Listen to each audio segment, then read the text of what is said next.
नमस्कार, मैं हूं आशीष अग्रवाल और आप देख रहे हैं एएनबी न्यूज का खास कार्यक्रम मुद्दा। देश में इस समय जहां धर्म का मुद्दा चल रहा है, जांच एजेंसियों की रेड चल रही है, आरोप प्रत्यारोप का दौर भी चल रहा है, लेकिन इन सब के बीच एक गंभीर मुद्दा जो युवाओं के भविष्य को अंधकार की तरफ ले जा रहा है, उस पर किसी भी राजनीतिक दल का कोई ध्यान नहीं जा रहा। दरअसल देश में लाखों युवा हर साल सरकारी नौकरी की इच्छा लेकर परीक्षा स्थल में पहुंचते हैं, लेकिन एग्ज़ाम होने के बाद अचानक ही उन्हें एक खबर मिलती है कि पेपर लीक हो गया, जिसके बाद कई कई सालों से परीक्षा की तैयारी में जुटे युवाओं के अरमानों पर एकदम से पानी फिर जाता है। देश में शायद ही इस समय कोई भी ऐसा राज्य नहीं है जहां पर पेपर लीक का मामला सामने नहीं आया। देश के 4 बड़े राज्यों की बात करें तो वहां पिछले 5 सालों में 18 पेपर लीक हो चुके हैं और वो राज्य हैं राजस्थान, उत्तर प्रदेश, बिहार और मध्य प्रदेश। हालांकि इन मामलों में अगर गिरफ्तारियों की बात करें तो अब तक 400 से ज़्यादा गिरफ्तारियां हो चुकी हैं, लेकिन हैरानी की बात यह है कि अभी तक सजा ज़्यादातर मामलों में नहीं हो पाई है। 90% से ज़्यादा केस माफिया जो थे वो जमानत पर बाहर चल रहे हैं। दूसरी तरफ अगर इन 4 राज्यों में खाली पदों की बात करें तो यहाँ 10 लाख पद खाली पड़े हैं। अब सवाल ये उठता है कि एक तरफ सरकारी विभागों में पद खाली होने से आम जनता परेशान हो रही है, तो दूसरी तरफ इन पदों के लिए पेपर लीक का दंश झेल रहे युवा नौकरी के लिए तरस रहे हैं। सवाल ये भी उठता है कि क्या देश में धर्म और जांच एजेंसियों की रेड इतनी ज़्यादा अहम हो गई है कि देश के दूसरे अहम मुद्दों की तरफ अब किसी भी राजनेता या राजनीतिक दल का ध्यान नहीं जा रहा। ये भी अपने आप में बड़ा सवाल है। देश की पीढ़ी कहे जाने वाले युवा लगातार कहीं ना कहीं ये बड़ा दंश झेल रहे हैं, जो ना सिर्फ उनके मौजूदा स्थितियों पर बल्कि उनके भविष्य पर, उनके प्रोफेशनल कैरियर पर बड़ा असर डाल रहा है। और यही आज का सबसे बड़ा मुद्दा लेकर हम आपके बीच आए हैं कि क्या जो पेपर लीक के मामले लगातार सामने आ रहे हैं, लगातार इनमें इजाफा हो रहा है, चाहे बात किसी भी हम राज्य की कर लें, इसके ऊपर कोई गंभीर कदम उठाने की राज्य सरकारों को, केंद्र सरकारों को क्या आवश्यकता नहीं है?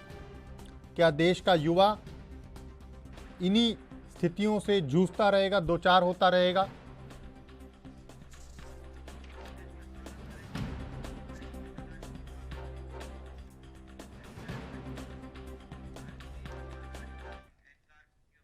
तो इसी बड़े मुद्दे पर चर्चा की शुरुआत करेंगे। 3 खास मेहमान हमारे साथ चर्चा में जुड़ रहे हैं। सबसे पहले विवेक श्रीवास्तव, बीजेपी नेता, स्वागत है आपका। रतन तिवारी, कांग्रेस के प्रवक्ता हैं, आपका भी स्वागत है रतन जी। और डॉक्टर इंदुकांत दीक्षित, वरिष्ठ पत्रकार, भी हमारे साथ चर्चा में रहेंगे, आपका भी बहुत स्वागत। सबसे पहले मैं रतन जी आपके पास आना चाहूँगा, क्योंकि कांग्रेस इस वक्त देश में विपक्ष में है। लगातार आप लोग दूसरे मुद्दों को लेकर आक्रामक रहते हैं बीजेपी पर, केंद्र सरकार पर, लेकिन आज हम जिस मुद्दे पर चर्चा की शुरुआत करने जा रहे हैं, ये मुद्दा सीधे युवाओं से देश के जुड़ा हुआ है। क्या कहेंगे, क्यों इस तरह की स्थिति जो है वो आ रही है सामने, और क्यों आपकी पार्टी का या पूरे विपक्ष का इस ओर ध्यान नहीं जा रहा? क्या सिर्फ देश में जो धर्म की राजनीति चल रही है, क्या जांच एजेंसियों की जो कार्रवाई चल रही है, उन्हीं पर सवाल उठाना जरूरी है? रतन जी। आशीष जी, सबसे पहले और आपने बहुत ही महत्वपूर्ण मुद्दा लिया है जी। उसके लिए मैं आपको बधाई देता हूं। पेपर लीक का जो मामला गुजरात में आया था, पिछले काफी सालों से आ रहा है, उसके लिए लोकसभा में और राज्यसभा में कांग्रेस पार्टी ने मजबूती से अपनी बात की रखी थी। और आपको पता होगा, गुजरात में कांग्रेस पार्टी के कई विधायक और आम आदमी के भी कई विधायक पेपर लीक के मामले को जब उछाल रहे तो उनको सस्पेंड भी किया गया 1 दिन के लिए। और गुजरात में 17 बार पेपर लीक होना ये अपने आप में एक बहुत बड़ा गंभीर विषय है, जिसमें एक भी अधिकारी गिरफ्तार नहीं हुआ है, उसके ऊपर जांच भी नहीं चल रही है जी। आपने देखा कि किस प्रकार गुजरात में क्लर्क, जूनियर क्लर्क की भर्ती होनी थी। 9.5 लाख परीक्षा देने वाले लोग अन्य जिलों से आए हुए थे, अन्य जिलों में। उसके बाद लगा रात को ही 11 बजे पेपर लीक होता है और सुबह 6 बजे परीक्षा रद्द कर दी जाती है और बेचारे जो छात्र हैं वो दर दर की ठोकरें खाने लगते हैं। और ये पहली बार नहीं है, हर बार है। आपने देखा मध्य प्रदेश में किस प्रकार नर्स स्टाफ का जो पेपर लीक हुआ था, उत्तर प्रदेश में लगातार पेपर लीक हो रहे हैं। और मैं राजस्थान की भी बात करता हूँ, राजस्थान में भी पेपर लीक हुए हैं, लेकिन उस लीक के मामले पे मुख्यमंत्री अशोक गहलोत ने खुलकर मीडिया के सामने कहा कि अगर जो आरोपी है उन पे एनएसए लगेगा, उनके ऊपर कड़ी से कड़ी हम लोग कानूनी कार्रवाई करेंगे और इस पे कानून भी लाएंगे कि पेपर लीक की समस्या खत्म हो। लेकिन गुजरात और मध्य प्रदेश और उत्तर प्रदेश पेपर लीक के मामले में सबसे आगे हैं। मैं चाहता हूं ये सब बंद होना चाहिए, इस पे कानून बनना चाहिए। सरकारों को अधिकारियों की जांच बैठानी चाहिए, जो आरोपी हैं उनको जेल के अंदर डालना चाहिए। ठीक है विवेक जी,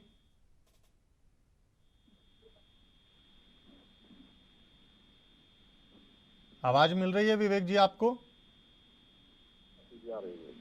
जी, क्या कहेंगे विवेक जी, लगातार जिस तरह से देश के युवा एक बड़ा दंश झेल रहे हैं इस पेपर लीक समस्या से, कहीं ना कहीं इस पूरे मामले को लेकर युवाओं में एक बड़ी नाराजगी है। आप क्योंकि अधिकतर राज्यों में बीजेपी की सरकार है, केंद्र में आप लोग सत्ता में हैं, कैसे आप इस चीज़ को रोकेंगे, कैसे आप इसको लेकर ये इंश्योर करेंगे कि भविष्य में इस तरह की जो चीज़ें हैं वो ना होने पाएं? देखिए आशीष जी, विषय आपने बहुत ही समसामयिक लिया है और इसके लिए आपको साधुवाद है कि जो आपका विषय है युवाओं से इतना जुड़ा हुआ विषय है जी। कि मैं चाहूंगा कि इस पर कोई राजनीतिक रेखा के इतर बात की जाए, कोई पार्टी लाइन की बात ना की जाए। स्थिति इतनी बदतर है कि राजस्थान, यूपी, बिहार और मध्य प्रदेश, इन सारे राज्यों में इस तरह की शिकायतें हैं। और अभी से हमारे कांग्रेस के मित्र ने यूपी और मध्य प्रदेश का जिक्र किया और राजस्थान की चर्चा करने में थोड़ा परहेज की। इसमें परहेज की कोई आवश्यकता नहीं है।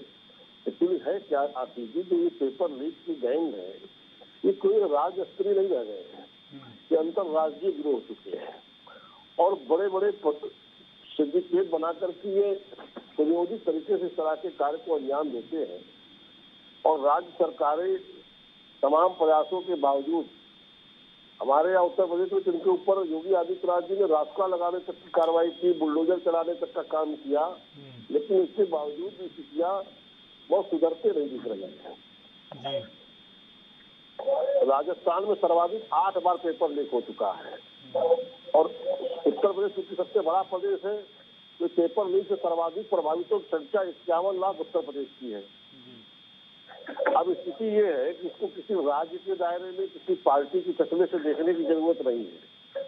मुझको लगता है कि राज्य सरकारें अपने सीमित संसाधनों के जरिए अगर परीक्षा को सुनिश्चित तरीके से करा पाने में सक्षम नहीं दिख रही है, तो उनको इसमें केंद्र का सहयोग लेने की से गुरेज नहीं करना चाहिए। कारण क्या है कि ऐसे तो लॉ एंड ऑर्डर स्टेट का सब्जेक्ट होता है, पेपर कराना, स्टेट के पेपर कराना भी स्टेट का सब्जेक्ट है, उसमें लॉ एंड ऑर्डर मेंटेन भी स्टेट का सब्जेक्ट है। लेकिन कहीं न कहीं पेपर लीक वाली जो गैंग उसमें इस तरह से छेदमारी कर रही है कि सारी परीक्षा संस्थाओं की सुरक्षा तार-तार हो जा रही है।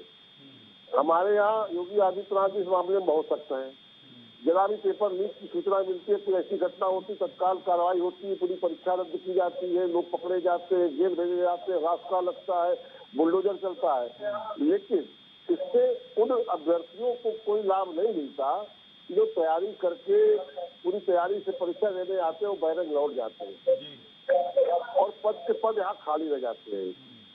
इस तरह के आंकड़े अभी तक आ चुके हैं कि सर्वाधिक जो पद है वो बिहार में 3.5 लाख खाली है। यूपी में अगर जनसंख्या की दृष्टि से देखा जाए तो 3.25 लाख पद यूपी की जनसंख्या के दृष्टिकोण से बहुत कम है। राजस्थान में 1 लाख। विवेक जी, मैं आपको इंटरप्ट कर रहा हूँ। ये तमाम डाटा हमारे पास भी है। आज ये पूरी डाटा के साथ हम लोग आज आपके साथ चर्चा करने बैठे हैं। ये वही डाटा है जो डाटा मैं यहाँ पर लेकर बैठा हूँ।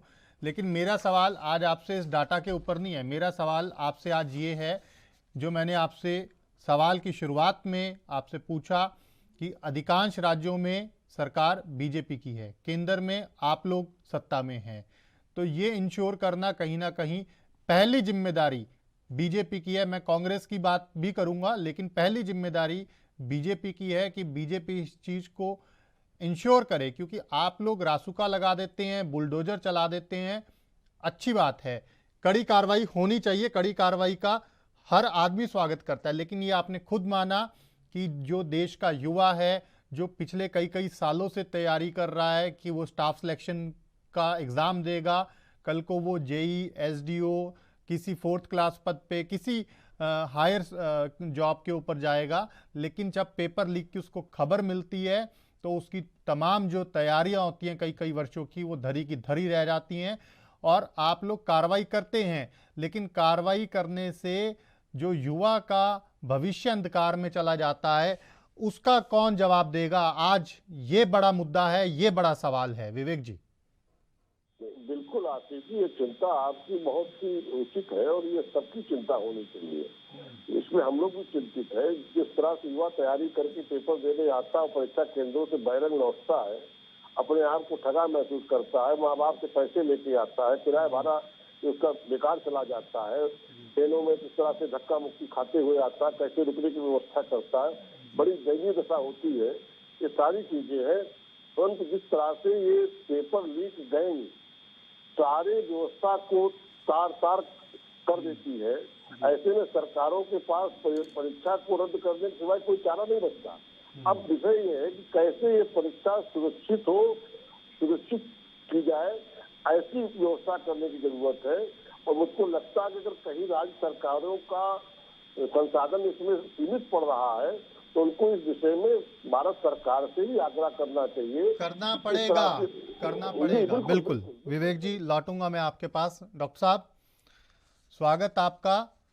और आज विशेष तौर पर जब मैंने ये विषय चुना तो मैंने अपनी टीम को आज आग्रह किया कि डॉक्टर साहब को जोड़ा जाए। वो इसलिए क्योंकि बड़ा ये गंभीर और संवेदनशील मामला है, और मैं आज सिर्फ राजनीतिक चर्चा के लिए इस मंच को प्रयोग नहीं होने दूंगा। मेरा उद्देश्य ये है कि जो देश के युवा हैं, करोड़ों युवा जो हर साल तैयारी करते हैं इस आस में कि अगले साल पेपर देंगे, उनको पेपर क्लियर करना है, पेपर क्लियर करेंगे तो उसके बाद उनका भविष्य बनेगा, उनकी नौकरी लगेगी। लेकिन खबर उनको ये मिलती है जब कि पेपर लीक हो गया, सारी तैयारी, सालों की मेहनत सब धरी की धरी रह जाती है। मेरे पास, क्योंकि विवेक जी भी डाटा की बात कर रहे थे, तो एक बार मैं जो आज हमारे पास ये डाटा, एक बार मैं उसकी चर्चा कर देता हूँ आप पर सवाल आने से पहले, सवाल लेने से पहले, क्योंकि वो भी कहीं ना कहीं दर्शकों को जानना जरूरी है। मेरे पास जो आंकड़ा है, राजस्थान, यूपी, बिहार और मध्य प्रदेश में पिछले 5 सालों के अंदर 2017 से 2022 के बीच में 18 पेपर लीक हो चुके हैं। करीब 1.25 करोड़ अभ्यर्थी थे जिनका भविष्य दांव पर लगा हुआ है। 400 से ज्यादा गिरफ्तारी हो चुकी है, 90% लोग जमानत पर हैं, और दुख की बात ये, अभी तक एक को भी सजा नहीं हो पाई है। 5 कुल बड़े इसमें माफिया हैं, नकल माफिया, 4 की गिरफ्तारी हुई है, 1 अभी भी फरार है। कुल मिलाकर के यूपी, बिहार, मध्य प्रदेश और राजस्थान में ही अगर हम 4 राज्यों की बात कर लें, 10 लाख के करीब सरकारी पद खाली पड़े हैं। बिहार में 3.5 लाख, यूपी में 3.25 लाख, राजस्थान में 2.25 लाख, मध्य प्रदेश में 1.5 लाख सरकारी पद रिक्त हैं। और राजस्थान में बेरोजगारी दर भी 28% से ऊपर चला गया है।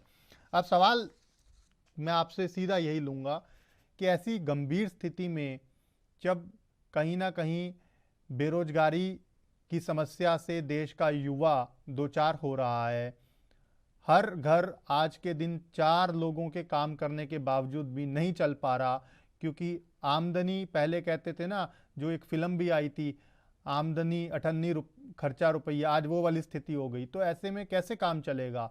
क्या आपको नहीं लगता कि सिर्फ यूपीए लगा देने से, बुलडोजर चला देने से या गिरफ्तारियां कर देने से क्या देश के युवाओं को इंसाफ मिल जाएगा? डॉक्टर साहब जी नमस्कार आशीष जी। जी। हमारे दोनों साथियों विवेक जी को और हमारे मित्र रतन जी को भी नमस्कार जी। बहुत ही गंभीर मुद्दा है और अच्छा लगा कि आप जैसे एक राष्ट्रीय चैनल पे इस विषय को आपने उठाया है।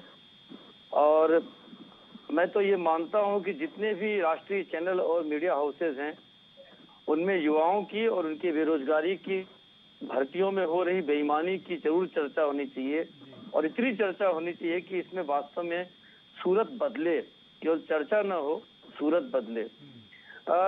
हैविंग सेड दैट, मैं ये कहना चाहता हूँ आशीष जी कि जिस तरह से पिछले कुछ वर्षों में खास करके, हालांकि पेपर लीक की समस्या वर्षों पुरानी है, जब से परीक्षाएं है तब से लीक होने की समस्याएं रही हैं, लेकिन हाल के वर्षों में ये एक बड़ी समस्या के रूप में उभरा है मामला और ये पूरे समाज के लिए, पूरे देश के लिए चिंता का विषय है। और मैं आशीष जी आपको बताऊं कि जो अभी विवेक जी कह रहे थे कि ये केंद्र को जिम्मेदारी दे देनी चाहिए, इससे भी इसका निदान नहीं होने वाला है, क्योंकि अल्टीमेटली ये एग्जीक्यूट होने के लिए राज्यों के पास ही, उन्हीं एजेंसियों के पास जाता है, क्योंकि केंद्र के अधिकारी और कर्मचारी हर राज्य, हर सेंटर पे नहीं पहुंच सकते हैं। और आप इसका उदाहरण देख सकते हैं कि सीबीएसई के एग्जाम होते हैं, तमाम एग्जाम होते हैं, इनमें भी जब तब आप देखेंगे कि पेपर लीक की समस्या आती है। लेकिन ये निश्चित है कि राज्यों के जो अपनी संसाधन है, जो अपनी व्यवस्था है, उसकी तुलना में केंद्र के संसाधन और व्यवस्था ज्यादा स्ट्रांग और अच्छी है। इसीलिए सीबीएसई और आईएएस के एग्जाम के पर्चे आप देखते होंगे या आईआईटी जेईई के एग्जाम के पर्चे लीक होने की समस्या आपने रेयरली सुना होगा। लेकिन क्या यही निदान है? इस समस्या के मूल में अगर आप जाएंगे आशीष जी, तो उसके दो तीन बड़ी वजह हैं। एक है बड़े पैमाने पर पूरे देश में बेरोजगारी, दूसरा है जो तमाम सरकारी नौकरियां हैं उन्हीं के लिए मारा मारी कि हमें सरकारी नौकरी ही चाहिए, तीसरा है कि जो समाज है, समाज में जो नैतिकता है, चरित्र है, इसका जनरल व्यापक पतन हुआ है। नहीं तो आमतौर पे हम अपने बच्चे को कभी नकल करने कराने की बात स्वयं नहीं सोचते थे। आज अभिभावक बच्चे के लिए एग्जाम के पहले पता करना शुरू कर देते हैं, बड़ी संख्या में, सारे नहीं लेकिन बड़ी संख्या में, कि कहां से जुगाड़ कर करके इसकी नौकरी पक्की कर दी जाए। ये सारी समस्याओं को अगर आप समेकित रूप से देखेंगे आशीष जी, तो इनका निदान करने पर ही पूरी समस्या का निदान संभव है। अगर आप सोचे कि समाज को बिल्कुल छोड़कर सख्ती से केवल एजेंसियां इसको कर दे ठीक, वो कभी नहीं ठीक हो सकता है। क्यों? क्योंकि यहाँ पे आप जानते हैं इम्पर्सोनेशन तक के केसेस होते हैं कि अभ्यर्थी का नाम है मिस्टर ए और उनकी जगह जो बी, जो पास कर चुके एग्जाम पिछले वर्ष, उनको पैसे देकर बैठा दिया जाता है। अब आप ये बताइए कि बी में अगर चरित्र और मोरालिटी हो, समाज का डर हो, कानून से बढ़कर समाज का डर होता है आशीष जी, तो वो ऐसा करेगा? कभी नहीं करेगा। हम बिहार और पूर्वी उत्तर प्रदेश खासतौर से, ज्यादातर बिहार में आप अमूमन देखते हैं कि लोग, अभिभावक अपने बच्चों को सेंटर पर 2-2, 3-3 तल्ले रस्सी लगाकर दीवारें फांद कर ऊपर चिट पहुंचाते हुए देखे जाते हैं। तो ये क्या सरकार करवाती है? ये समाज में जो जनरल पतन है उसके चलते ऐसा हो रहा है। और देखिए एक तीसरी बात क्या है कि इतना टफ फाइट, इतना नौकरी या डिग्री के लिए मारा मारी क्यों? इसलिए क्योंकि जो समाज का स्ट्रक्चर था आशीष जी पहले, उसमें एक बढ़ई अपने बच्चे को बढ़ईगिरी बचपन से सिखा ही देता था। एक ब्राह्मण का जो कर्म होता था, जो उसमें व्यवसाय भी कुछ हिस्से में था, वो अपने आप ही अपने बच्चे को सिखा देता था। बच्चा सीखता था शौक से, क्योंकि समाज में जो उस समय का समाज था उसमें हर चीज की व्यापक सम्मान था।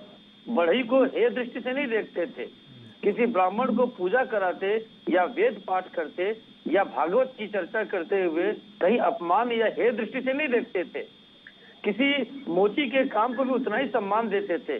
तो ये जो डिवीजन था, इसके कारण एक ही पोस्ट के लिए इतनी मारामारी नहीं थी। अब मैं एक व्यक्तिगत उदाहरण देता हूँ। मैं 90s में आशीष जी स्वयं कॉम्पिटिटिव एग्जाम्स की तैयारी करता था, तो उस जमाने में पीओ बैंक प्रोबेशनरी ऑफिसर के लिए पोस्ट इतनी कम हो गई थी कि राष्ट्रीय स्तर पर परीक्षा होती थी। किसी मान लीजिए स्टेट बैंक की परीक्षा हो रही है और 5 पोस्ट विज्ञापित हैं, 38 सेंटर पे एग्जाम होता था, कुल मिलाकर के 2.5-3 लाख लोग अपीयर करते थे। अब आप बताइए 5 पोस्ट में 2 या 3 पोस्ट आरक्षित हैं, 2 पोस्ट या 3 पोस्ट ओपन हैं और उनके लिए 2.5-3 लाख लोग परीक्षा दे रहे हैं। तो ये किस चीज की परीक्षा है? तो मैं तो व्यक्तिगत तौर पे आशीष जी मानता हूं कि ये जो परीक्षाएं आजकल होती हैं वो एग्जामिनेशन फॉर सिलेक्शन ना होकर एग्जामिनेशन फॉर रिजेक्शन है। कि आपके पास आईएएस के कुल मिला के मान लीजिए कि 800 पोस्ट है एलाइड लेकर के, और उसमें एक्चुअल आईएएस की पोस्ट 80 हैं। उनके लिए जो एग्जामिनेशन हो रहा है उसमें 8 लाख लोग अपीयर कर रहे हैं।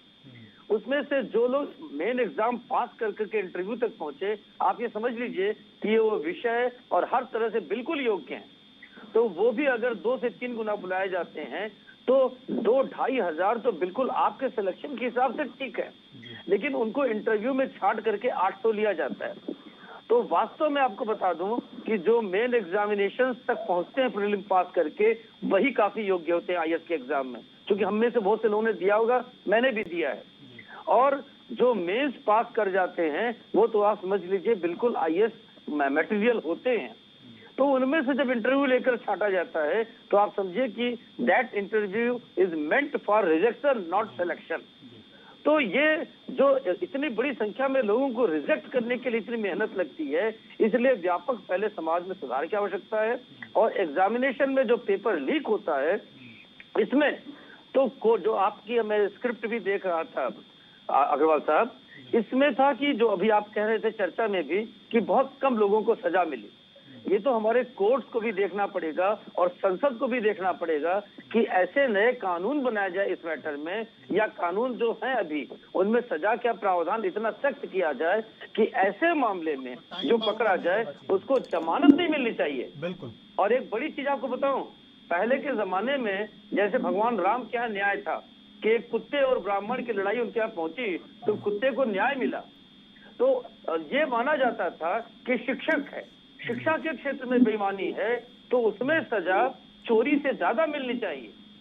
हालांकि जो कानून व्यवस्था है उसमें इन चीजों के लिए कम है, चोरी डाके के लिए ज्यादा है।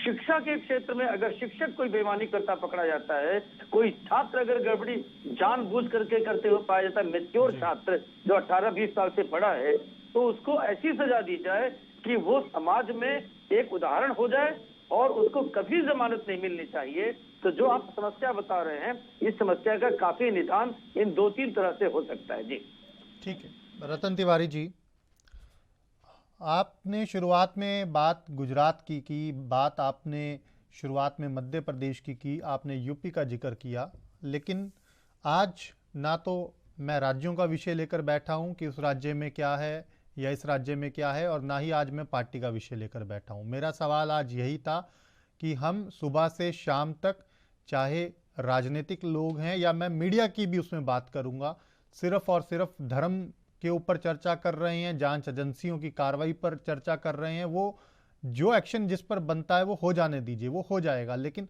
हम देश के दूसरे मुद्दों को शायद भूल गए हैं, या आप लोग भी भूल गए हैं, सवाल नहीं उठा रहे, पूछ नहीं रहे। इसी को याद दिलाने के लिए आज मैंने इस मुद्दे को चुना है।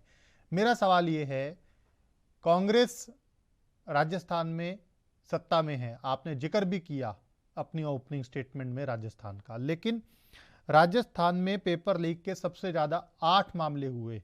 अगर मैं आपको गिनवाऊं, कांस्टेबल भर्ती 2018, लाइब्रेरियन भर्ती 2018, जेईएन सिविल डिग्रीधारी भर्ती 2018, रीट लेवल 2 परीक्षा 2021, कांस्टेबल भर्ती 22, वन रक्षक भर्ती परीक्षा 20, वरिष्ठ अध्यापक भर्ती परीक्षा 2022, हाई कोर्ट एलडीसी परीक्षा 2022। बताइए, हाई कोर्ट की भी जो एग्ज़ाम थे वो भी पेपर लीक हो गया।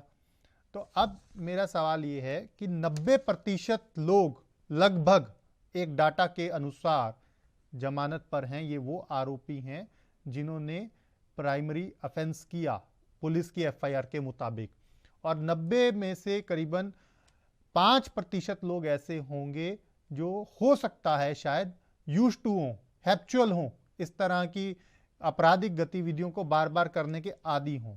मेरा सवाल ये है रतन जी आपसे, मान लिया कि आपकी सरकार ने, कांग्रेस की सरकार ने कड़ी कार्रवाई की, आपने यूपीए लगा दिया, एनएसए लगा दिया, तमाम जो पूरे देशद्रोही वाली धाराएं हैं वो लगा दी, एफआईआर हो गई, लेकिन वो तो बेल पर है ना साहब। अब कोई और अगला एग्जाम आएगा, वो तो अपनी अगर जुगाड़ में लग गया, अपनी कार्रवाई में लग गया, तो क्या रतन जी करेंगे, क्या हम लोग करेंगे और क्या सरकार करेगी? जो देश का युवा है, पिछले साल जिसने दंश झेला युवा ने, तो उसने तो झेला ही झेला, जो अगले साल दंश झेलने वाला है उसको तो कम से कम रोकिए साहब। उसको कैसे रोकेंगे? सजा तो हुई नहीं अभी तक, कोर्ट प्रोसीडिंग इतनी लंबी हो जाती है कि जितने में वो गिल्टी करार दिए जाएंगे तब तक जो युवा परेशान था जिसने दंश झेला उसकी उम्र निकल गई। कल को आप कहेंगे कि भाई साहब सॉरी, उम्र जा चुकी है, हमारा तो कोई कसूर नहीं है। इसको रोकना जरूरी है, ये कैसे रोकेंगे? आशीष जी, युवाओं के प्रति कांग्रेस पार्टी संवेदनशील है और युवाओं के लिए कांग्रेस पार्टी हमेशा लड़ाई लड़ती आई है। राजस्थान पेपर लीक मामले में जैसे ही पेपर लीक हुआ 49 लोगों की गिरफ्तारी हुई, हमने रसूखा लगाया और कठोर से कठोर कार्रवाई करने के लिए मुख्यमंत्री ने आदेश दे दिया। लेकिन आपको पता है, आपने हाई कोर्ट का जिक्र किया, हाई कोर्ट परीक्षा पेपर लीक, चाहे दरोगा परीक्षा पेपर लीक, ऐसे कई मामले उत्तर प्रदेश में भी हुए हैं, गुजरात में भी हुए हैं। नहीं, मैं गिनवाऊंगा, उत्तर प्रदेश वालों को यूपी गिनवा दूंगा, आप चिंता मत कीजिए। यूपी की मैं बताता हूँ। आज सबका खाका है, उनकी बात उनसे पूछूंगा, आप अपनी बताइए पहले। तो राजस्थान के अंदर मुख्यमंत्री जी ने आदेश दिया है कठोर से कठोर कार्रवाई करने के लिए। लेकिन ये पेपर लीक के मामले अगर आप डेट वाइज अगर देखेंगे तो वसुंधरा राजे की जब सरकार थी उस समय बहुत ज्यादा मामले सामने आए थे। ठीक है, हमारी सरकार है, मैं तो एक्सेप्ट भी कर रहा हूँ। रतन जी, आप एक अच्छे पैनलिस्ट हैं, एक अच्छे प्रवक्ता हैं, क्यों समझदार इंसान हो के ऐसी बात कर रहे हैं? आपको जो मैंने 8 सुनिए रतन जी, 8 मामले गिनवाए हैं 2018 से लेकर 2022 के, पिछले 4 सालों के मामले गिनवाए हैं। कौन है पिछले कौन पिछले 5 साल से सरकार में? आप ये बताइए मुझे पहले तो। आपको अपडेट नहीं है क्या पिछले 5 साल में कौन मुख्यमंत्री है राजस्थान में? आशीष जी, मैं एक्सेप्ट कर रहा हूँ, मैंने शुरुआती ही दौर में कीजिए ना आप, कि दर्शक भी कंफ्यूज हों, तमाम डिबेट पर बैठे दूसरे लोग भी समझदार हैं। रतन जी, आप जिम्मेदार हैं, आपसे ऐसी जवाब की उम्मीद नहीं मैं रखता, जिम्मेदारी वाली बात कहिए। जिम्मेदारी से मैं कहता हूँ कि राजस्थान में पेपर लीक के मामले सामने आए, उसके ऊपर कार्रवाई चालू है। 49 लोगों को हमने तुरंत गिरफ्तार कर लिया है, उनके ऊपर रसूखा लगाया गया है और कठोर से कठोर कार्रवाई के साथ साथ हम कठोर से कठोर ऐसे कड़े कानून भी लेके आने वाले हैं जिससे ये पेपर लीक के मामले खत्म हो जाए, और हम करके दिखाएंगे। और विद्यार्थी हो चाहे छात्र हो, युवा है, उनके प्रति कांग्रेस पार्टी संवेदनशील है। हमको पता है कि कितने गरीब लोग हैं जो रिक्शा दिहाड़ी मजदूरी करके अपने बच्चों को कर्ज लेके पढ़ाते हैं, और वो बेचारा बच्चा मेहनत करता है और मेहनत करने के बाद जब पेपर लीक होता है उसके हाथ में कुछ नहीं आता है। तो इसके लिए कांग्रेस पार्टी एकदम पूरी तरीके से मुस्तैद है, पूरी तरीके से तैयार है इस मामले को खत्म करने के लिए। चलिए ठीक है, मैं फिर भी एक आपको यही राय दूंगा रतन जी कि आप अपनी सरकार, क्योंकि आपकी वहां पर है, ये राय आप जरूर दीजिएगा कि कानून बेशक आप बना रहे हैं, लेकिन जो ऐसे हार्डकोर क्रिमिनल है कम से कम उनको आइडेंटिफाई करके उनको बेल ना मिले, ये भी इंश्योर कीजिए, क्योंकि वो बेल पर आने के बाद इस तरह की दोबारा से गतिविधियों में संलिप्त आमतौर पर पाए जाते हैं। फिलहाल एक छोटे से ब्रेक के लिए रुकना है, ब्रेक के बाद भी चर्चा जारी रहेगी। जल्द लौट रहे हैं, छोटा सा ब्रेक।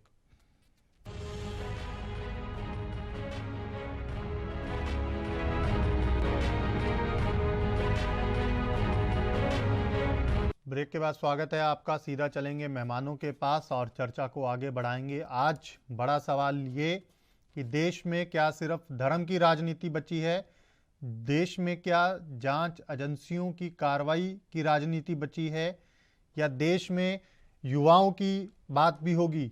क्या देश में जो बेरोजगारी बड़ा मुद्दा और बड़ी समस्या बनती जा रही है, उसके ऊपर संवेदनशीलता के साथ कोई प्रयास भी होगा? क्या सिर्फ आरोप प्रत्यारोप तक ही अब देश की राजनीति सीमित रह गई है? ब्रेक पर जाने से पहले राजस्थान के ऊपर हम लोग चर्चा कर रहे थे, रतन तिवारी जी से हमने जवाब लिया। अब मैं विवेक जी आपके पास आऊंगा, क्योंकि उत्तर प्रदेश, मध्य प्रदेश में आप लोगों की सरकार है और साथ ही साथ बिहार में भी अभी आप हाल ही में कुछ समय पहले सरकार से बाहर हुए हैं, उससे पहले बिहार में भी आप लोग ही सत्ता चलवा रहे थे। मेरा सवाल आपसे ये है कि राजस्थान का आंकड़ा भी मेरे पास भी है, आपके पास भी होगा। मैं गिनवा देता हूं। दरोगा भर्ती परीक्षा 2017, यूपीटीईटी 2021, ट्यूबवेल ऑपरेटर 2018, यूपीपीसीएल 18, सब ऑर्डिनेट 18। ये लगातार ऐसी कई परीक्षाएं हैं जो पेपर लीक हुए। मध्य प्रदेश में भी नर्स भर्ती परीक्षा 2023, प्राथमिक शिक्षक पात्रता परीक्षा 2022 और उसके साथ यूपीटीईटी के 21 लाख अभ्यर्थी थे। रीट लेवल के करीबन 12.5 लाख अभ्यर्थी थे। कांस्टेबल भर्ती परीक्षा राजस्थान की हम बात कर चुके हैं। बड़ा मसला ये है विवेक जी, आप लोग गंभीर हैं, इसमें कोई शक नहीं है। योगी जी लगातार सख्त कार्रवाई के आदेश दे रहे हैं, कोई शक नहीं है। लेकिन सवाल वही जो कांग्रेस से था कि इन मामलों में शामिल लगभग अपराधी बेल पर छूट जाते हैं और बेल पर छूट जाने के बाद आमतौर पर वो इन्हीं मामलों में कहीं ना कहीं दोबारा से संलिप्त पाए जाते हैं। फिर दोबारा एफआईआर, फिर दोबारा से बुलडोजर की कार्रवाई, फिर दोबारा से सख्त कोई और एक्शन, चाहे रासुका लगे दोबारा, चाहे आप यूपीएएनएस से कुछ भी आप कार्रवाई कीजिए। लेकिन इन सब के बीच देश का युवा जो कई सालों तक तैयारी करता है अच्छे स्तर की परीक्षाएं देने के लिए, अच्छे परिणाम लाने के लिए, वो कहीं ना कहीं ऐसी स्थिति पर आकर खड़ा हो जाता है जिसके लिए शायद हम सब जिम्मेदार हैं। आप लोग नहीं, हम सब जिम्मेदार हैं, क्योंकि आज हमारी भी ये नैतिक जिम्मेदारी है कि हम इन मंचों के माध्यम से उनकी आवाज़ उठाएं। और आप लोग भी, मैं ये कहूँगा कि ऐसा प्रयास करें, आपकी सरकारों के मुखियाओं को जाकर ये निवेदन करें, उनसे बात रखें कि लगातार कार्रवाई करने के साथ साथ ये भी इंश्योर हो कि ऐसे मामलों में जो शामिल अपराधी हैं उनकी बेल ना हो, क्योंकि कहीं ना कहीं वो जब दोबारा इस तरह के मामलों में संलिप्त मिलते हैं, उससे जो पिछले युवा परेशान हुए पिछले साल, वो तो हुए अगले साल फिर कोई और नया खतरा बन जाता है। इसको लेकर क्या आप लोग ये सुनिश्चित करवाएंगे कि कोई ऐसी कानून के साथ साथ ये कोशिश हो कि ऐसे मामलों में जो अपराधी हैं वो ना छूटें, जो डॉक्टर साहब भी कह रहे थे? देखिए आशीष जी, दास साहब ने जिन विषयों की ओर इशारा किया, बहुत हद तक मैं उनके तथ्यों से सहमत हूँ। नकल को धीरे धीरे लोगों ने सामाजिक समस्या बना लिया जी। हम लोग की जब सरकार उत्तर प्रदेश में आई तो उससे हम लोगों ने बहुत कड़ाई से अंकुश लगाया। आज हमारे यहाँ जो प्रदेश की परीक्षा होती है बोर्ड वगैरह की, तो सीसीटीवी कैमरे के दायरे में होती है। एक समय था कि यही उत्तर प्रदेश में हम नकल अध्यादेश लाए थे। उसके बाद की सरकारों ने सब पुस्तकें प्रणाली, स्वयं प्रणाली, ऐसी ऐसी व्यवस्थाएं दे दी कि लोग नकल करके भारी तादाद में पास होकर के आ गए। लेकिन मैं बहुत विनम्रता से कहना चाहता हूँ कि वो उस योग्य नहीं थे। भीड़ बेरोजगारों की बढ़ाई जरूर गई, लेकिन वो मानकों के तहत उस योग्य नहीं थे। आज स्थिति है कि जब से हमारी सरकार बनी, हम चाहे यूपी बोर्ड हो, चाहे जो भी परीक्षाएं प्रदेश में हो रही है, उसमें शुद्धता कैसे बहाल की जाए, इसी में सरकार जूझ रही है। और लगातार यूपी बोर्ड की परीक्षाएं आज सीसीटीवी फुटेज के दायरे में हो रही। हिंदू डॉक्टर साहब यहाँ उपस्थित है, बेहतर जानते होंगे उत्तर प्रदेश में समय यूपी बोर्ड की परीक्षाएं किस तरह से चली है। अब इसी तरीके से हमारे यहाँ लोक सेवा आयोग की परीक्षा वो भी खुलप्रूफ होने लगी है, उसमें भी इस तरह कोई शिकायत नहीं। तो पूर्ववर्ती सरकारों में तो उसमें भी तेजवारी हो जाती थी। आपने खुद सुना होगा कि 86 में कितने एसडीएम एक जाति विशेष के थे, वो कैसे थे। तमाम सरकारें भी इसमें लिप्त होती थी। आज कम से कम हमारी सरकार इस तरह के भ्रष्टाचार में 73 में लिप्त नहीं, ये दावे के साथ कह सकता हूँ। सरकार मेरी कार्रवाई लगातार कर रही है। हाँ, मैं इस बात से भी सहमत हूँ कि ये कार्रवाई से उन विचारों का भला नहीं हो रहा जो इससे प्रभावित है, और जो जिनके ऊपर हम कार्रवाई कर रहे हैं रास्ता में लगाते तो 6 महीने से ज्यादा वो जेल में रहते रहे हैं। 6 महीने के बाद उनको बेल मिल जाती है। बेल मिलने के बाद क्योंकि इतना नफे का धंधा है, इतना पैसा इस मार्केट में रहता है कि लोग फिर इसी धंधे में लग जाते हैं और सरकारें हमारी उनको चिन्हित करके दोबारा से कार्रवाई लेती है। ये सब सिलसिला चल रहा है। ऐसा नहीं कि यहाँ पे ये स्थितियों हम 2-4 नहीं है। योगी आदित्यनाथ जी की नेतृत्व में हमारी सरकार ऐसे लोगों के ऊपर कार्रवाई दर कार्रवाई कर रही है। ऐसे ऐसे लोगों के विद्यालय तक हम लोगों ने सीज किए हैं। पूरा विद्यालय सील कर दिया गया, प्रॉपर्टी सील की गई, बुलडोजर चलाए जा रहे हैं, गिरफ्तारियां हो रही है। लेकिन ये इतनी छोटी समस्या नहीं आ सकती, इतना व्यापक पैमाने पर समस्या समाज में फैल चुकी है। जैसे शास्त्र बता रहे थे कि माँ बाप खुद दखल करा रहे हैं। आज इस जो समाज का जो नैतिक पतन हो चुका है, खुद दखल करा रहे, फिर चाहते किसी तरह हमारा बच्चा सरकारी नौकरी में आ जाए, उसके लिए घर वार बेच के पैसा देने को तैयार है। ये सब सारी चीजें जो है ये कहीं न कहीं समस्या की जड़ में खाद पानी का काम करती है। तो हमको आपको भी समझना होगा कि किसी तरीके से पहली बात तो हमारा बच्चा अपनी मेहनत से पढ़ के पास हो, और जिस कंपटीशन में जाए अपनी मेहनत से जाए। हम उसके लिए इस तरह के अनैतिक साधनों का प्रयोग न करें। इसमें गार्जियन को भी कायदे से जो घटना हो रही है उसमें मुन्ना भाई लोग तो पकड़े जा रहे हैं, लेकिन जिनके लोग मुन्ना भाई बैठ रहे हैं उनके पे भी कड़ी कार्रवाई होनी चाहिए। उनके माँ बाप पे भी कार्रवाई की जब उनको लाने की आवश्यकता है, क्योंकि बिना माँ बाप के धन दिए किसी विद्यार्थी की हैसियत नहीं इसको अपने लिए इतने बड़े संसाधन में इंतजाम करने का। ये पूरा एक सामाजिक समस्या बन चुकी है।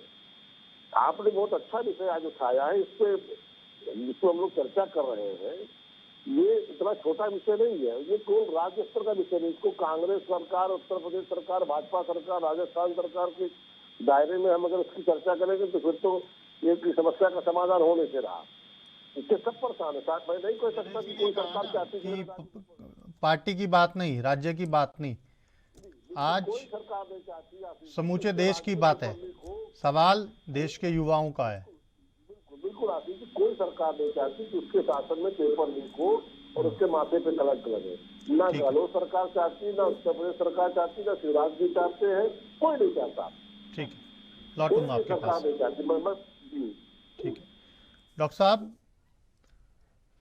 पेपर लीक ना सिर्फ एक समस्या है बल्कि एक माफिया बन चुका है। हम सब लोग जानते हैं।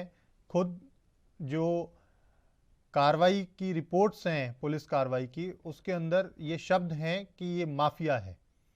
सवाल ये है कि जो पेपर तैयार कराए जाते हैं उनको जो डेट्स होती हैं एग्ज़ाम की, उनसे पहले सेफ हाउसेस में, सेफ लॉकर्स में रखा जाता है, लेकिन उससे पहले भी पेपर लीक हो गया।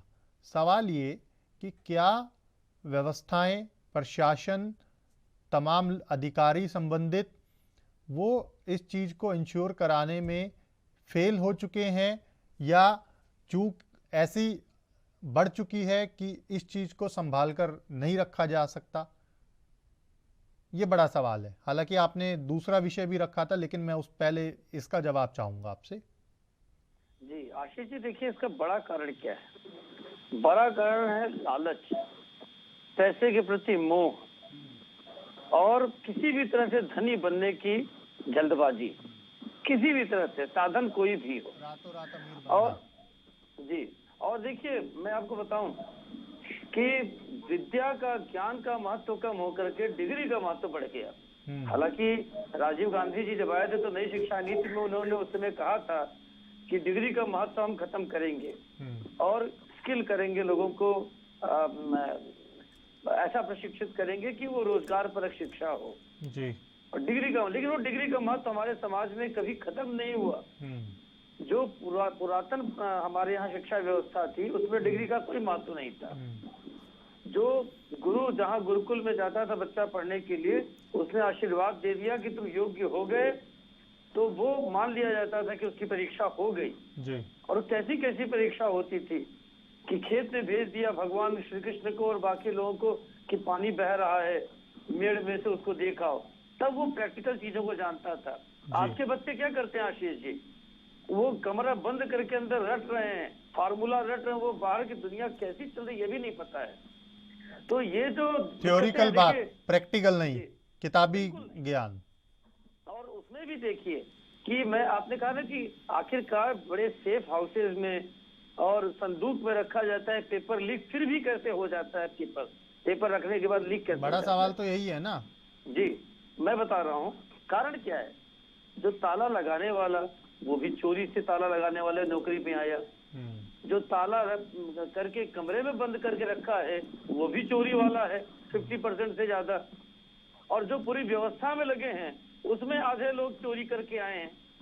तो जो उनकी संस्कारीकरण हुआ है, जो उनका वो अपना जिस पद पर आए हैं, जैसे आए हैं, जिन साधनों से आए, अब बताएं जो दहेज लेके शादी किया हो अब वो जन कल्याण अधिकारी हो गया, समाज कल्याण अधिकारी, और उसको भेजा जाए कि दहेज विरोधी किसी कार्यक्रम में भाषण दो, अब वो कितना खोखला भाषण देगा।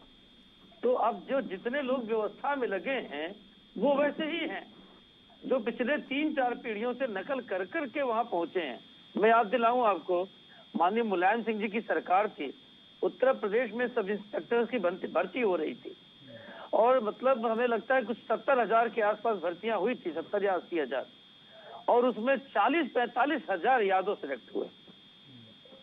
जब इस तरह से बेईमानी होगा तो हमने पूछा उनके नेताओं से कि ऐसा कैसे हो गया। बोले देखिए भैया, एक बार इन लोगों को भर्ती कर देंगे ना तो जो सब इंस्पेक्टर होता है, वास्तव में सरकार किसी की आए जाए, असली शासन प्रशासन कायम करना, एग्जीक्यूट करना, ये सब इंस्पेक्टर ही आगे 20-25-30 साल तक करेंगे। तो ये जहां भी होंगे हमारा काम करेंगे, चुनाव की ड्यूटी में होंगे हमारा काम करेंगे, हमारे कहीं पे कानून व्यवस्था की स्थिति खराब होगी, सरकार बेशक बीजेपी की कांग्रेस की है, ये हमारा काम करेंगे। तो क्योंकि इनको याद रहेगा कि इनकी भर्ती हमने किया था। अब आप देखिए कि जब इस मास लेवल पे सरकार ही करप्ट होगी और करप्शन कराएगी तो आप क्या उम्मीद करेंगे कि ये अधिकारी जब कभी अपने पद पर अपने काम करना होगा तो किस शुचिता का और इसकी बात करेंगे। देखिए हमारे यहाँ हमारे शास्त्रों में कहा है आशीष जी कि ज्ञान का क्या महत्व है, तो ज्ञान के लिए पढ़ाई करो, न कि डिग्री के लिए। क्यों? क्योंकि उसके लिए कहा गया है ज्ञान के लिए न चौरहार्यम न च राज्य हार्यम न भ्रातृभाज्यम न च भारकारी व्यय कृते वर्धतमेव नित्यम विद्याधनम सर्वधन प्रधानम। क्या था कि विद्याधन ऐसा है कि आप इसको जितना खर्च करेंगे उतना बढ़ेगा। कैसे? हम आपको कुछ सिखाएंगे, बच्चे को सिखाएंगे, पड़ोसी को सिखाएंगे, हमारा दोहराता जाएगा। लेकिन पैसा जो है आप इकट्ठा करेंगे, आप खर्च करेंगे तो खत्म हो जाएगा। इसको राज्य नहीं छीन सकता, भाई नहीं छीन सकता, मतलब किसी भी तरह से आपको ये फायदा देगा। लेकिन ज्ञान की पढ़ाई कहीं होती है? हम पड़ोस में देखते हैं एक गुंडा मवाली माफिया 10 गाड़ियां लेके चलता है, तो हमारा बच्चा रोज कहता है पापा आप तो इतने ज्ञानी बनते हैं, आपके पास एक गाड़ी नहीं है। तो जब समाज महत्व देगा गाड़ी को, बंदूक को, माफिया को, चाहे जैसे भी वो पैसा ले आए, तो वो डिग्री भी लेगा बंदूक से, और डिग्री लेकर के आपको पता है कि पद पे बैठ गया तो चाहे पुल बने चाहे गिरे, उसको सर्विस से कोई निकाल नहीं सकता है। तो ये जो संदूक में रख के आप सोचेंगे कि पेपर सुरक्षित हो जाएगा, कभी नहीं सुरक्षित होगा अनलेस हम समाज को सुधार दें। जी आशीष जी, ये बड़ा विषय है कि सुरक्षित कैसे होगा, ये सुनिश्चित कैसे हो, ये अपने आप में एक बड़ा सवाल बन गया है। सरकारें कोई हों, पार्टी कोई हों, अधिकारी कोई हों, समस्या एक ही है, जस की तस बरकरार है। अब इसका समाधान कैसे निकाला जाए, ये तमाम राज्य सरकारों को बैठकर, शिक्षा एक्सपर्ट्स को बैठकर, केंद्र सरकार को भी हस्तक्षेप करके मुझे शायद लगता है कि कोई ना कोई इसका एक ऐसा रास्ता निकालना चाहिए जो ना सिर्फ रास्ता हो बल्कि ये सुनिश्चित हो कि इस रास्ते पर चलने के बाद कहीं पर भी ऐसी खबर नहीं आएगी कि पेपर लीक हो गया। खैर, रतन तिवारी जी आपके पास आऊँगा। अब की बार मध्य प्रदेश, यूपी नहीं, राजस्थान नहीं, पार्टीबाजी नहीं। सवाल ये, आप लोगों के पास कोई सुझाव है? व्यक्तिगत तौर पर भी पूछ रहा हूं आपसे कि आप ना सिर्फ अपनी सरकारों को, दूसरी सरकारों को भी आप राय दीजिए ना। अगर कोई अच्छी बात है दीजिए आप विवेक जी को भी राय, कि जाकर बात कीजिए आप कि हमने राजस्थान में ये किया जिससे ये समस्या खत्म हो गई। आप यूपी में करवाएं, आप एमपी में करवाएं, बिहार में हम करवाते हैं। तो इस तरह के कोई समाधान पे मुझे नहीं लगता कि बात होनी चाहिए। आशीष जी, जिस प्रकार से डॉक्टर साहब ने अपनी बात की, मैं उनकी बात से सहमत हूँ। उन्होंने बड़ी मजबूती से, बड़े सूझबूझ के साथ अपनी बात रखी है। मैं हमारे भारतीय जनता पार्टी के प्रवक्ता, हमारे मित्र से मैं आग्रह करता हूँ और आदरणीय मोदी जी से भी आग्रह करता हूँ कि जिस प्रकार ये पेपर लीक के मामले गुजरात, राजस्थान, बिहार, मध्य प्रदेश, उत्तर प्रदेश, अन्य राज्यों में जो देखने को मिल रहे हैं, प्रधानमंत्री जी एक विशेष बैठक बुलाएं, सभी विपक्षी पार्टियों को बुलाएं, सभी मुख्यमंत्रियों को बुलाएं। इस मामले को वो बैठकर आपसी तालमेल करके एक बहुत ही जबरदस्त और कड़ा कानून लेके आए कि पेपर लीक करने वाला कोई भी व्यक्ति हो, कितना बड़ा माफिया हो, उसे जेल में डाले और उसकी जितनी भी प्रॉपर्टी है उसे कुर्द करे, उसको धराशाही करे, तभी जाके ये पेपर लीक के मामले खत्म होंगे। अन्यथा ये पेपर लीक के मामले और आए दिन को बढ़ते चले जाएंगे और कुछ होने वाला नहीं है। इस पे खुद प्रधानमंत्री जी को दखल देनी है, ये मेरा सुझाव है।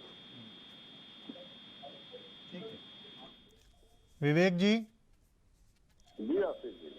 लगातार रतन जी तो बात रख ही रही हैं और ये सुझाव उन्होंने दिया है कि कहीं ना कहीं प्रधानमंत्री ना सही, केंद्रीय शिक्षा मंत्री ही चाहे इसमें हस्तक्षेप कर लें, उससे भी काफ़ी चीज़ें जो हैं वो हो सकता है। अगर बातचीत शुरू होगी, संवाद होगा तो समाधान भी निकल कर शायद आ जाए। लेकिन अब विषय ये है, क्योंकि आप यूपी से आते हैं, उत्तर प्रदेश देश की सबसे बड़ी जनसंख्या वाला प्रदेश है, और अगर हम इस मामले की बात कर लें, करीबन 1.25 करोड़ जो युवा हैं वो प्रभावित हुए अकेले 4 राज्यों में। बहुत बड़ा नंबर है, बहुत बड़ा डाटा है युवाओं का। ये छोटी बात नहीं है कि इतने युवा प्रभावित हो रहे हैं। ये इंश्योर करना भी हमारी ना सिर्फ सरकार में होने के नाते बल्कि नैतिक जिम्मेदारी भी है कि हम इस चीज़ को किसी ना किसी तरह से रोकने के ऊपर और ज़्यादा काम करें। काम हो रहा है, मैं ये नहीं कह रहा काम नहीं हो रहा, काम हो रहा है, लेकिन और ज़्यादा करने की ज़रूरत है। तो ऐसी स्थिति से निपटने के लिए आपके पास कोई सुझाव हो जो आप रतन तिवारी को भी दे पाएँ कि रतन जी हम ये कर रहे हैं, आप ये कीजिए आगे से आकर।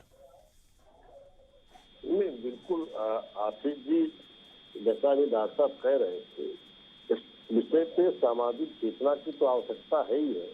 रतन जी का भी जो सुझाव वो भी काबिले गौर है। इसमें एक जो डीजीपी और मुख्य सचिव की बैठक होती है, उस स्तर पे भी राज्यों में इस पे केंद्र सरकार के द्वारा चर्चा हो सकती है। कैसे आपके यहाँ की परीक्षा व्यवस्था की शिक्षा बहाल की जाए और युवाओं को परीक्षा केंद्रों से बैरंग न लौटना पड़े, बार बार ये स्थिति ना हो, और कुछ इस पर ऐसे कानून बने जो इस तरह के जो सिंडिकेट है, नकल माफिया जो, या कह लीजिए जो इस तरह की परीक्षा पेपर लीक माफिया जो है, इनको किस तरह से नेस्तनाबूद किया जाए, इनको किस तरह से कड़े कानून के दायरे में लाया जाए, इसकी आवश्यकता तो है।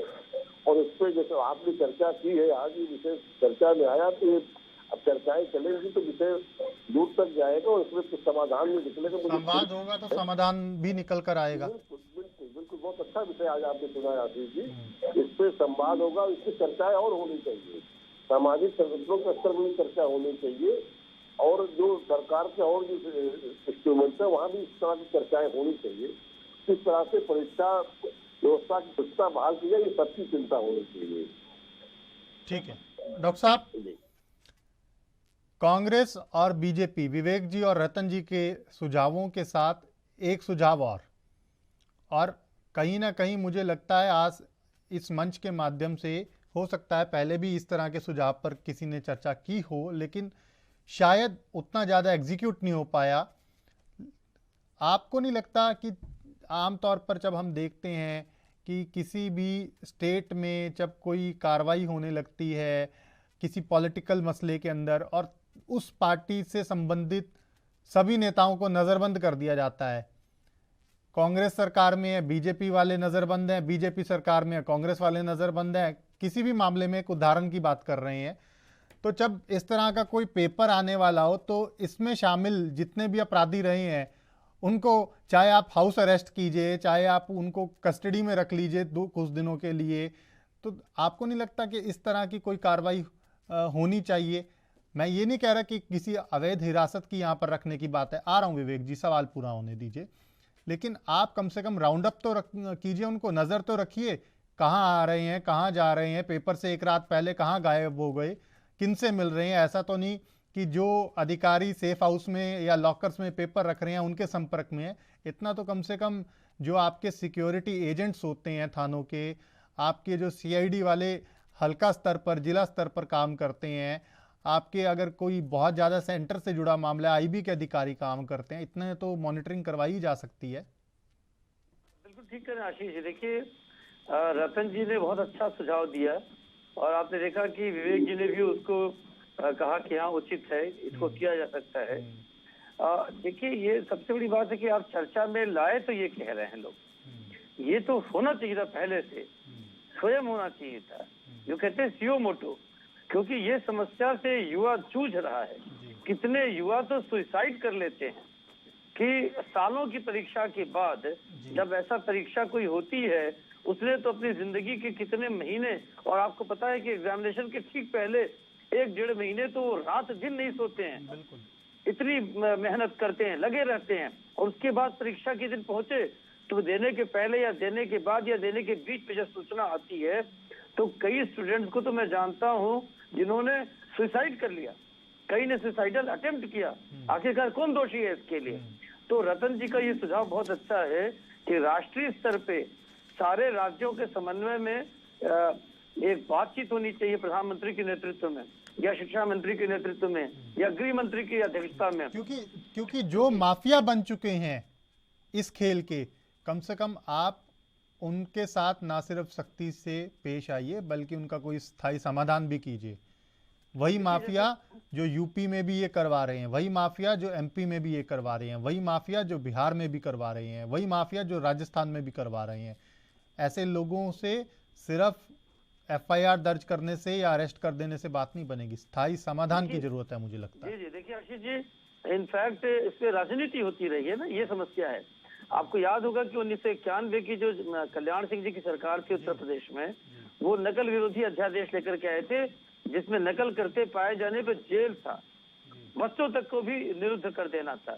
इसमें पूरी पॉलिटिक्स हो गई और ऐसा माना जाता है कि जो अगला चुनाव हुआ उस चुनाव में बीजेपी के हारने का एक बड़ा कारण वो नकल विरोधी अध्यादेश था। यही वजह तो है कि कहीं ना कहीं राजनीतिक पार्टियां डरती हैं इस तरह के सख्त एक्शन लेने से अब, कि हमें कहीं चुनावी नुकसान ना हो जाए। बिल्कुल, और उनके बीच में चर्चा करके और बिल्कुल जितनी जल्दी हो सके, क्योंकि जैसा आपने गिनाया इस नजरिए से हमने भी नहीं देखा था कि केवल 4 राज्यों में कुछ सालों में 18 बड़ी परीक्षाओं में पेपर लीक के मामले। आप ये सोचिए कि इससे जुड़े हुए जो करोड़ों लोग बच्चे हैं, 1.25 करोड़ युवा सीधा, ऑफिशियल डाटा है 1.25 करोड़ युवा सीधा प्रभावित है। मतलब कितने निराशा, ये 1.25 करोड़ तो बच्चे, इन बच्चों से जुड़े परिवार, उनके डायरेक्ट उन परिवारों से जुड़े और परिवार, मतलब समझे कि पूरे समाज की मानसिकता को विकृत कर देता है, रोक देता है। जो 10 लाख के करीब पद खाली पड़े हैं वहां पर जनता परेशान हो रही है क्योंकि बाबू नहीं बैठा काम करने के लिए सीट पर। एग्जैक्टली। तो प्रधानमंत्री हर चीज में इनिशिएटिव लेते हैं, इसमें भी इनिशिएटिव लेकर राष्ट्रीय स्तर पर या तो ऐसी परीक्षाओं का, जो विवेक जी कह रहे थे शुरू में कि राष्ट्रीय स्तर पर ऐसी परीक्षाओं को आयोजित करने के लिए राज्यों के अधिकारियों को समाविष्ट करके एक ऐसा परमानेंट पैनल बना दिया जाए जो क्लास 1, क्लास 2, क्लास 3 की परीक्षाओं को आयोजित मिलजुल कर समन्वय के साथ करे। जी चलिए रतन जी, फाइनल कमेंट आपका। जिस प्रकार से हम लोगों ने आज ये बैठक या इस मुद्दे में शामिल हुए हैं, कहीं ना कहीं मुझे लगता है कि आपने ये जो चर्चा का विषय लिया बहुत ही सराहनीय योग्य है।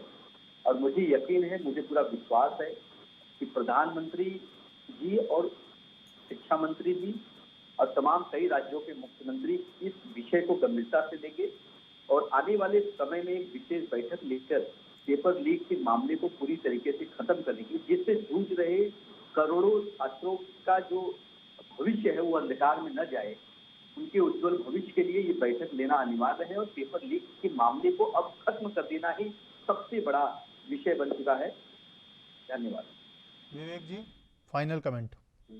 जी आशीष जी, इस तरह के विषय जहाँ जहाँ उत्तर प्रदेश में देखने को आए हैं, जो लोग इसमें चिन्हित हुए हैं, हमारी सरकार उनके घर पे एसपीएफ तैनात कर देती है परीक्षा के 3-4 दिन पहले से। उसके बावजूद भी ये संत उनका इतना बड़ा है कि कहीं न कहीं फेल हो जाता है। तो आवश्यकता आज की है कि राष्ट्रीय स्तर पर इसकी चिंता करके सारे चीफ सेक्रेटरीज को, डीजीपी को इसकी चिंता में शामिल करके फुल प्रूफ योजना तैयार की जाए और राज्यों में किस तरह से परीक्षा व्यवस्था कितना बहाल हो, इसका एक राष्ट्रीय चिंतन हो और एक उस पर राष्ट्रीय स्तर पर से एक कार्यवाही तय हो, तभी इन परीक्षाओं की व्यवस्था बहाल हो पाएगी। आपने बहुत अच्छा विषय लिया, इसके लिए आपको हृदय से साधुवाद। धन्यवाद। शुक्रिया आप तीनों मेहमानों का हमारे साथ चर्चा में जुड़ने के लिए। तो कहीं ना कहीं देश में एक बड़ा मुद्दा नहीं, बड़ी समस्या ये युवाओं के लिए बनती जा रही है और नकल जैसी समस्या के साथ साथ पेपर लीक को रोकना भी कहीं ना कहीं तमाम सरकारों का दायित्व तो है ही, लेकिन इसको अब जड़ से ख़त्म करना भी मुझे लगता है ज़रूरी हो गया है। फिलहाल मेरे साथ इतना ही। आप देखते रहिए ANB न्यूज़। नमस्कार।